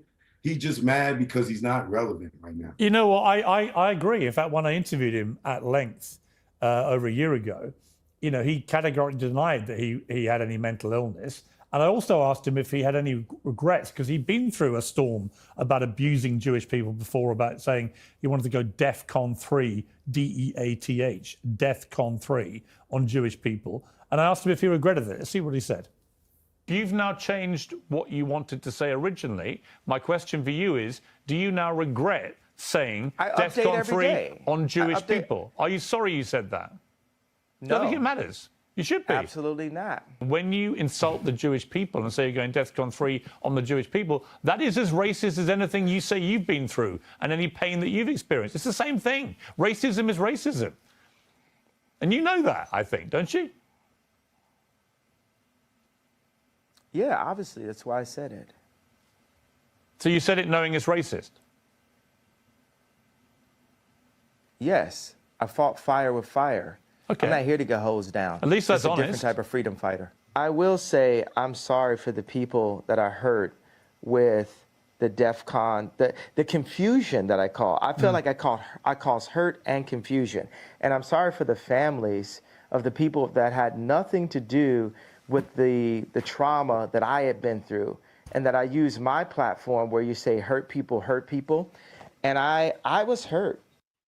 But the truth is, he was, I mean, I really don't want to defend him, but he's talking about specific people. Exactly, Roll Rich. So he knows how people are going to interpret what he's saying, because that's what he does for a living. He was talking about specific people, and he's being vague on purpose, allowing this to be a big deal. And that was the last time. So now here we are again. I don't know why they fall for it every time. And every time they say his career is over, and it's not. It's just not. This is what he does. People don't care about this the way they're acting like they do. He wasn't sorry about the hurt. Otherwise, he wouldn't have carried on doing it for the last 3 days. And just to bring you back, Myron, if I can. He's back. I said, great, gaining, and I guarantee you there's some music coming down the pipeline. Right. That's why he's doing this. Yeah, it's attention seeking for personal gain. Myron, let me bring you back in, because yesterday when you were getting into it with me about what you perceive to be censorship, you said, why the fuck are you calling for censorship when you have a show called Uncensored? The hypocrisy is incredible. But I was calling for a censorship of blatant, threatening violence in the language, abuse of Jewish people and of women, including trying to market a T-shirt based around an incident of criminal domestic abuse. That, I mean, surely you would agree with that censorship, wouldn't you? No, I don't believe in censorship. I think, context matters, and it's very obvious that, he's doing this as a marketing plug. I mean, look, we're talking about it right now, so he's done a fantastic job. He had a commercial with the Super Bowl. He's the talk of the town right now. He's basically stolen the attention from Kendrick Lamar. Some people here are trying to say that Kendrick is more relevant than Kanye when it comes to hip hop, but he's stolen the attention how? From really smart marketing. Now, with that said, I don't think anyone's ability to speak should ever be censored. Now, do I like everything that he says? No, but I'm going to fight for his ability to say it. I also think it's important to note that sarcasm and humor and making jokes is a part of what he was saying. Is he really going to run around and slap women? No. Obviously, he's being sarcastic, he's being funny, he's being edgy. And I think that's important because we need people like that pushing the envelope so we could protect free speech. But he was literally trying to sell a T-shirt which had imagery of his friend Diddy, his new friend apparently, because they fell out, his friend Diddy involved in a criminal act of abuse against a woman. This is a great question right here. What do they want from him? Like, what are they hoping to achieve by this? And I don't, what's his name? Myron, I don't agree. I'm not one to assume it's humor, especially because it's not a comedian. Now, if this was Bill Burr saying something, okay, I'm good with it. But it is still Kanye. But what do they want from him? What are they looking for? This is one of those things where they want you to condemn something. Like if you didn't agree with the election results, they wanted you to say, well, but Biden won, right? And it's a weird, I don't know what it is. I don't know what the end goal is. Even in this conversation, it's a great conversation just because they're talking about free speech. But when you get specific like this, but he's trying to sell a shirt that has, a crime on it. Like, okay, so, and if he sells it, he sells it. If he doesn't, he doesn't. It's weird. I don't understand it. Literally, that's what he was doing. Yeah, I mean, it's And may I America. say something? Well, hang on one second. Just to be clear, though, Myron. Just to be clear, Myron, you think that was acceptable? Again, capitalism is capitalism. Do I agree with it? Do I like it? Maybe not. However, I will support his ability to do it because he's obviously marketing things. He thinks maybe he has some dark humor that he wants to do where he thought that was funny. But the reality is that this is America and capitalism is a thing here. So when Elon Musk, hang on one second. I'll come to all of you. So just to be clear, Myron, when Elon Musk replied yesterday to someone on X and said that he was now being censored for the legal pornography that he was posting, did you agree with that? Well, I don't like pornography, but again, it is legal. There's a 3-part test in America with the Miller test to see if it suffices. And, you can make the argument that, it didn't cause any issues as far as... So Elon was wrong to censor him?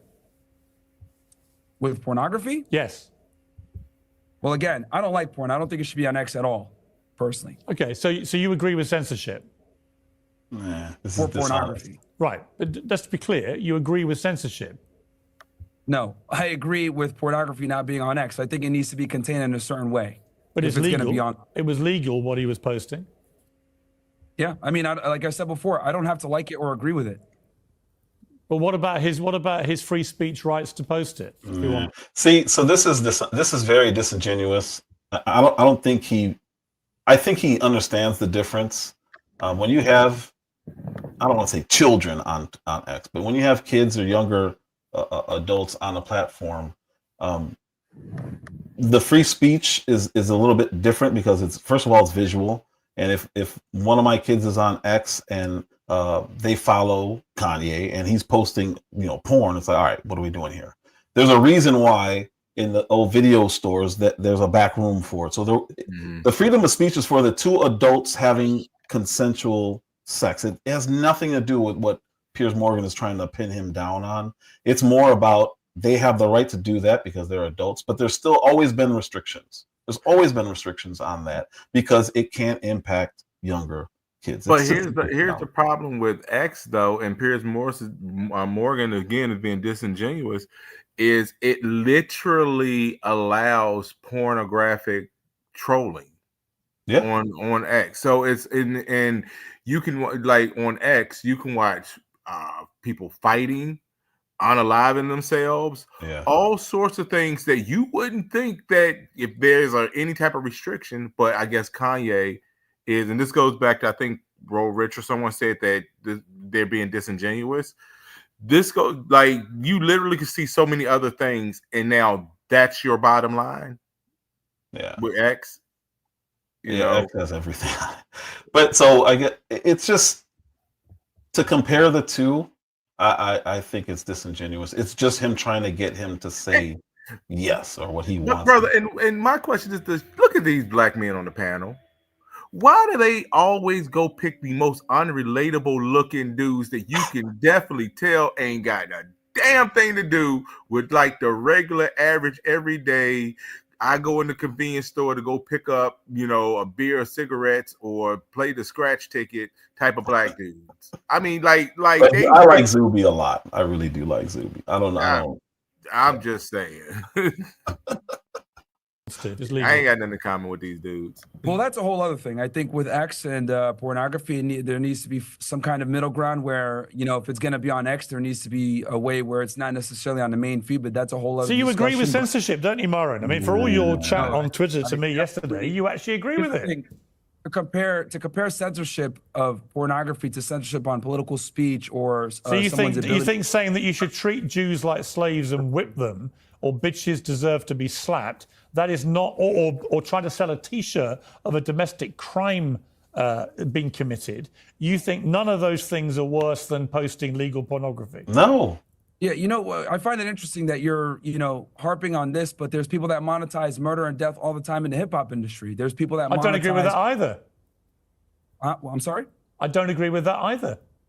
Exactly. You don't have to agree with it for it to happen or for it to be allowed. No, I'm curious why you think only the pornography, which was legal, to be clear, should be censored. You didn't think any of the other stuff should be. It's a visual depiction of something between two adults that this is no different than how I feel about having discussions about the alphabet stuff by kids. They don't have to be minors. Even I don't know what the ages are when it comes to X and on how young you could be on there. But to just say that there should just be rampant, porn available for everyone to see is like, all right, that's much different, because you don't even have to watch it for you to be able to see it.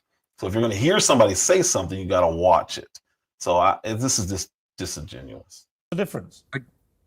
Pornography and political speech, completely different. No, pornography and saying that Jews should be whipped and treated as slaves. Well, that's speech. I mean, if he wants to say that, you know what I mean? I don't have to agree with it, but I think if he wants to say that, he should be able to say that. I mean, so again, consenting adults having sex and posting that is not acceptable, but treating Jews or saying Jews should be slaves and be whipped, that is acceptable for you. Speech, you cannot conflate speech with pornography, Piers. Why I see not? what you're trying to do. Why not? They're not the same whatsoever. Why aren't they the same thing?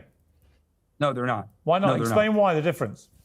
Because in order to allow speech in, you need to allow all speech in so that people can come in and be able to have ideas, right? We need to What's get into wrong the with people marketplace. having sex? But if you're going to go ahead and say, oh, yeah, let's go ahead and conflate that with pornography. Well, there's nothing really to debate there, any real discourse that could be had with pornography of watching people have sex. It's not the same whatsoever. And to try to conflate the two is ridiculous. Why? One is legal and the other one is actually illegal. To treat people like slaves and whip them would be illegal. Actually, legal pornography is legal. No, so you're in favor of censoring something that's legal, but you're not in favor of censoring something that's illegal. Let me jump in. It's not illegal to say. Oh, go ahead. So so this is one of the tactics that you will notice, and I'm surprised Piers Morgan is actually doing this. This is something bad. like MSNBC and CNN does, Yeah, and I it's forgot really who the CNN guy. What they do is they start to interrupt someone when someone is making a point that they don't agree with. So then they try to direct it. So we were having a conversation. So are you saying this? Yeah. But then why aren't you saying? Then why do you believe this? If that, and when they know the person's making a valid point and losing whatever message that they're trying to push out there. Piers Morgan doesn't want a conversation. He wants to tell these brothers what to think. Have y'all ever had an argument with a very, very toxic person? Brother, have you seen some of these sectors on YouTube? But I'm just saying, that's what I'm getting angry at Pierce right now, because it's like arguing with a toxic person. Because don't put words in my mouth. If you shut up for a second and listen, and understand my point. Speech is speech. Visual is different. I'm sorry. There's nothing. Yeah, he didn't say for people to go out and beat Jews. He didn't tell people to do that. He just expressed an opinion on it, his opinion on it. And that's free speech. The man can say what he wants to say, and you need to stop being a little girl on the end of the panel and just listen. Because, man, when I tell you, that was when my wife and I were arguing, that was the biggest thing. I would be like, can you just stop and listen real quick? So it's like triggering. He's triggering me right now. and so to great reference, Bob Dabalina. Great reference. Great reference. But to his point, it's not universally legal. There are restrictions. When Larry Flynt went to the Supreme Court over this issue, it was about the freedom of speech to sell the stuff, but they still restricted because, again, they didn't want it to impact kids. This is why you have ratings on movies. This is why you have ratings on music. It's not just because you're allowed to do it doesn't mean everyone has to access it or be forced to listen to it. You just have the right to create it and put it out there. And that's what Piers is. It has to be intentional that he's leaving it out. It has to be, because he has to know the difference between pornography showing up on your timeline and a video that you don't have to listen showing up on your timeline. He has to. Find that fascinating. Yeah.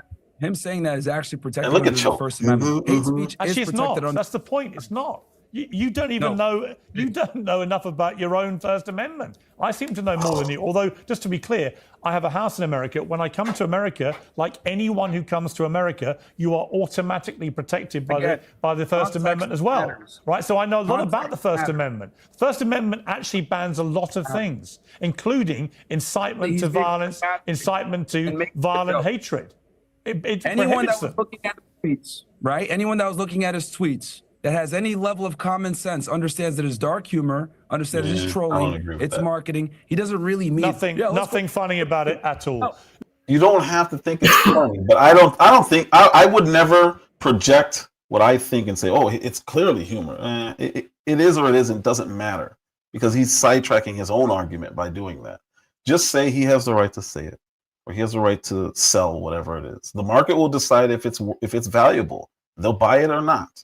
But I don't know why he's taking this comedy route, this sense of humor, and assuming that that's what he's doing, because he may not. How do you get into Kanye West's mind and say, oh, it's clearly humor? I think it's humor, clearly. He's on the defensive, oh. Yeah, Yeah. he clearly went on the defensive, and now he's trying to backtrack without backtracking. So he's on the defensive. That's why he went to that. And he failed to articulate his point. He did not do a good job in distinguishing porn from speech. He just didn't. Let me bring in because he's Zuby. getting interrupted the whole time. Yeah, that's true. That's true. You've been watching very intently, Zuby. I mean, look, I think what we've just established with Myron, with respect to him, is that when you try and be a free speech absolutist, it gets very complicated very quickly. Because I can't for the life of me, and maybe you can articulate it better, but I can't for the life of me understand why Elon Musk, with his action yesterday, censors the legal pornography. And by the way, I agree with him. He should have done that. But that he doesn't censor any of the blatantly illegal things that Kanye was spewing. So watch how easily Zuby articulates it. This is where Myron failed, but he's way smarter. This dude's really, really, really articulate. But he keeps saying that what Kanye West said was illegal. He talked about illegal things. That's not the same thing. And he's like, well, porn's legal, but what Kanye West did was illegal. I can't believe they don't see the difference. It's like, all right, what are we doing here? This is not honest. Notably, the fact that you should treat Jews like slaves and whip them, that is actually a crime in America. It's not a crime. To encourage people to do that, to incite that level of... Well, hang on, Myron, I'm going to Zuby here. It seems to me that once you get into absolutism about this, it just gets complicated very fast. Not in that way. Yeah, you're right. Look, it does get complicated. And the reality is that different people have different lines. Different nations have different lines. Every single country has different laws when it comes to freedom of speech, freedom of expression, even things that are graphic, visual things like pornography and so on. Some people will say that falls under freedom of speech. Some people will say that it doesn't. Going beyond that, though, this is all happening on a platform. And social media platforms have the right to set their boundaries where they want the boundaries to be. On Facebook and YouTube, for example, you absolutely cannot post pornography in any form. However, on X/Twitter, for whatever reason, throughout its entire history, they have allowed that. A lot of people oppose it, but for whatever reason, they let that go. So the truth is, ultimately, we can discuss the First Amendment, we can discuss laws in different countries, but I think in this particular case, the question is really about X and the X policies and what is enforced and what is not enforced and what crosses the line and what doesn't. I would absolutely say, look, I don't even think I saw every single thing that Kanye posted. I don't use X on Sundays, but from what I saw, the vast majority of the posts were certainly egregious, but they didn't cross a line outside of what is within the bounds of the First Amendment. When it gets to something like calling for violence, I think that's pretty clear cut. Yeah. So from what I saw, there were probably like 3 or 4 tweets. Yeah. Maybe two, somewhere between 2 to 4 tweets that crossed that line. So I'm not going to sit here and defend Kanye. I will defend the principle of free speech. Like Myron said, I don't think that pornography should be on X anyway. I think that's a whole separate conversation. So I think I can say that I think a lot of what he said was wrong, and I can be very critical of it. But the vast majority of it, I would not say is ban-worthy. However, there were a couple posts where he did cross the lines, and it's up to X how and when they enforce that. Yeah, and Rabbi Shmuley, I would say that I'm a big fan of Elon Musk, and I'm a big fan of his free speech defense, which I think he's been very proactive in. But I think he's discovered it is very complicated sometimes, because there's no doubt to me that if any ordinary person had been spewing what Kanye was spewing, they'd have been suspended very quickly, as they would be on any social media platform. And what struck me as astonishing, I even directly posted to Elon saying, can you please do something about this? Oh my God. This guy is doing this with utter impunity and quite deliberately testing your limits. Let me say this. Look at Choke doing it. Look at this. Exactly. Like, Now, think man. about all the stuff that Piers Morgan, I just put something in the back chat that you could even see. I saw it. Think about that. And you know Piers Morgan sees a lot of that stuff, but you pick this to go to Elon Musk. You better go to everything that you see on X. If you don't, then that means that you are nothing but a hypocrite and a liar about how you feel about free speech on social media. It's weak. It's weak. I mean, if I didn't have to go, I would keep going with that. But you could see the direction it was going.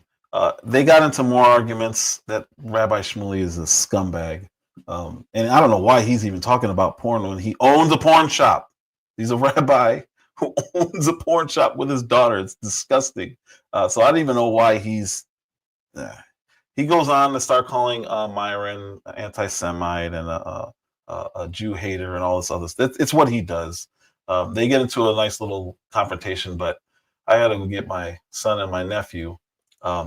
But I appreciate everybody who came up here. Great conversation. Thank you, Rolrich, for coming up as well. Mr. Davalina, thank you for your contributions in the chat. Everybody in the chat, obviously phenomenal. I wish I could keep going, but I didn't realize it was this late already. I'm like, oh crap, I gotta go. But yeah, it was.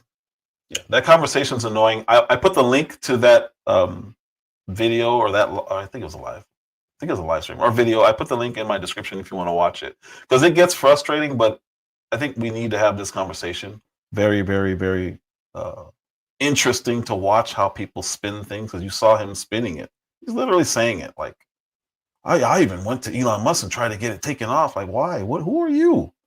Why is this concerned over Kanye West saying stuff to his audience? Why do you care? How does it impact you, Piers? Please tell me.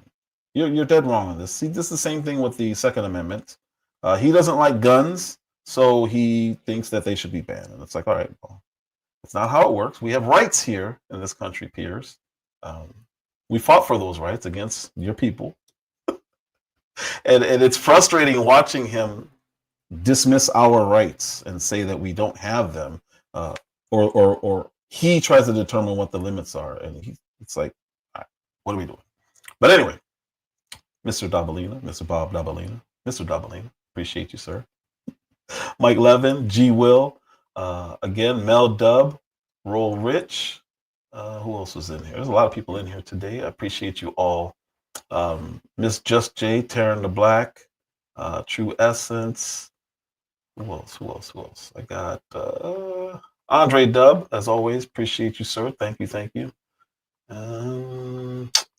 Biz 101 was in here. Miss Phoenix Rising. I think I said Just J. I'll say it again. Karchamata Jagger. Believe I got you all. If I didn't, I apologize. Toby was in here as well. Thank you, sir, for stopping in.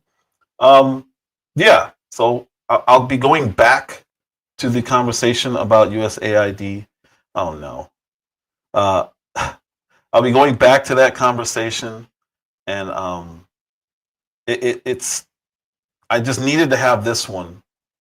Mel Dub just got timed out. I just needed to have this one because it's it all goes together with the censorship, the government censorship. Uncle L was another one. I apologize.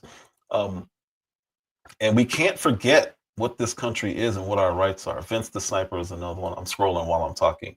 But we can't forget what we're doing here. We just can't. Yes, Uncle L, I got another one. But this all started over government censorship in other countries and in our country on social media. And Mike Benz was looking into this stuff, and he started discovering this stuff. Like, whoa, USAID they're essentially a branch of the CIA. Only nobody knows it. and it's wild to watch what they do and how they overthrow governments by funding things that those governments do not want in their country, funding alphabet stuff, and funding weird programs, and even the drug stuff that they were funding, spending money to inject or to see if rats choose cocaine in stressful situations. All this stuff is like, and we're spending millions, tens of millions in some cases on this stuff. It's like, all right, what are we doing here? And I think that that's so important. We don't forget that our government will use some of this stuff against us, and free speech was one of the big ones, especially back during the pandemic and the 2020 election. And we can't forget that. And you have to know how far your right goes and when you can use it, when you can't. And as you can see, there are some situations we don't know. We're all grown adults, Americans, our whole lives, and we don't know. Like, I don't know. How does this apply to this private company? But then you see a verdict in another private company, and they say they violated their First Amendment rights. So with that said, I thank you all so much. If you would like to provide a fresh wind, the link is what did I put the link? I don't know if I put the link. If you wanted to support the channel, you guys can always see that I'm making little changes here and there. I actually got a soundboard. I just didn't have an opportunity to use anything. But this is the Cash App if you guys would like to support. If you are on Rumble watching, because I am casting to both, subscribe to my YouTube channel. This is my YouTube channel. There's that. If you guys are here, you want to watch, if you're on YouTube and you want to watch, check it out on Rumble. I actually get more views over there, and probably because of the type of content that I do. There's that. If you want to follow me on X as well, I am on there. I need to be more active. I kind of died out a little bit. There's that. And Gw, who was up here, he sells and he makes, let's see, products. So if you have merch, I know Rich, I don't know if you have, merch that if you already have a guy who makes your stuff, but that's what Gw does. The other guy who was on the panel, he does custom apparel, t-shirts, coffee mugs, sublimation, tumblers, all that stuff. So if you need a guy for that, Gw would actually be your guy. And if you want to get a hold of him on IG, this is his Instagram number. This is his Instagram link. So with that said, one more Coca Brothers or Smif-N-Wessun, whatever you want to call them, one more song by them. I got to go get these boys. Then I gotta feed them. I guess I gotta feed them. Let's do this. Let me pull up and get out of here. Thank you guys so much. I appreciate you all. Wait, hold on. Let me make sure if I did have any donations, I acknowledge those. Nope, nothing right now. So I appreciate you. And I appreciate you again. Thank you guys very much. And